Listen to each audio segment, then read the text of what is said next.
Right, this thing's impossible. I can do it. No, you can't. No one can. It's bullshit. Give it here. In the pursuit of happiness, Chris Gardner helps Jay Twistle solve his Rubik's Cube. You really messed it He up. even gives us a clue on how to do it.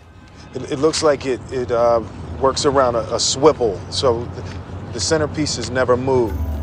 Today, this extraordinary puzzle is as captivating as it was when it was first created. There was a Hungarian architecture professor back in the 1970s, and he always had his students building little models. And one time, he was fiddling around and came up with the idea for the Rubik's Cube. The Rubik's Cube was invented in the 70s by Erno Rubik, who was an Hungarian inventor. What happened is it became actually one of the world's best-selling toys. 1 out of 3 households in the Western Hemisphere actually had one in the 80s. Made up of multiple colors that you twist and turn and try to... In fact, between 1980 and 1982, over 100 million cubes were sold. It was actually responsible for getting the Hungarian economy out of communism in the mid-1980s. I think it's very tactile, and I think people really do want to put together all the different pieces and all the different sides. All of the complexities that were built into it really attracted people and really made them want to pick it up and see what they could do. Well, nobody can look at a Rubik's Cube unsolved and not play with it. It's begging to be solved. Amazingly, the cube has 43 quintillion different possible positions. And if you moved one piece every second, it would take you 1,400 million years to create all those different combinations. Being such a fascinating invention, it should come as no surprise that the cube has been taken up by enthusiasts all over the world. There's this group of super dedicated Rubik's Cubers called speed cubers, and they're the ones who are learning these super shortcuts, and their fingers are moving. It's almost like a blur. There's the 3x3 basic Rubik's Cube speed solve, which is solving the Rubik's Cube as fast as you can. And those times have now gotten down to 11 seconds, even lower than 11 seconds. So it's unbelievable. You don't have to solve the cube in under 30 seconds or under 20 seconds or under 15 seconds in order to be a speed cuber. Really, it just has to do with your intention.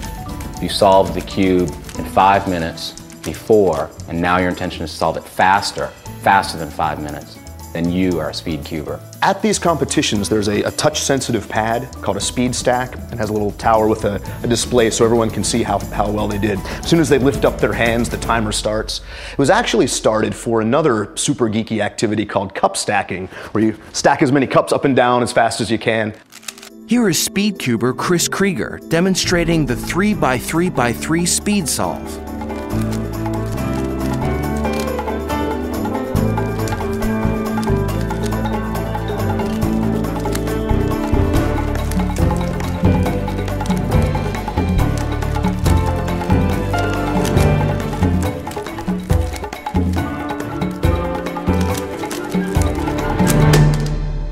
But can you imagine doing this blindfolded? Well, to solve any cube, you need to know a string of patterns called algorithms. But what the blindfold solvers do is they study it for about a minute. In the blindfold solve, the timer actually starts the second the cuber starts studying the cube.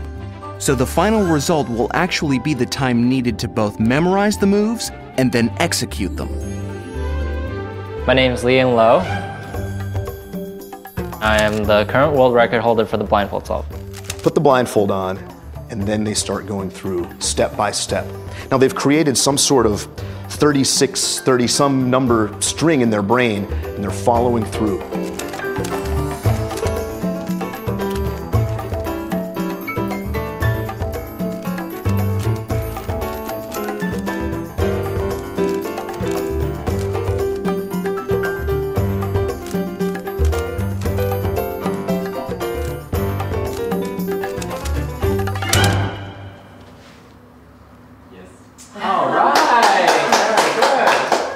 Don't ask me how it's done. I have no idea. Even just knowing how to solve it and then seeing someone do it blindfolded blows my mind. Like many other cubers, Leanne Lowe can also solve the cube using only one hand.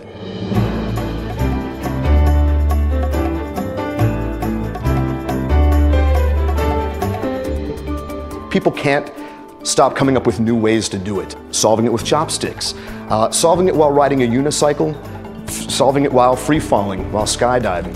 It's really taken off. There's cubers everywhere. Solving it while drunk, solving it while making out.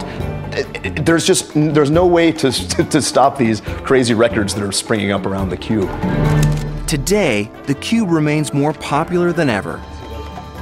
It is credited with creating two medical conditions among aficionados: Cuba's thumb and Rubik's wrist.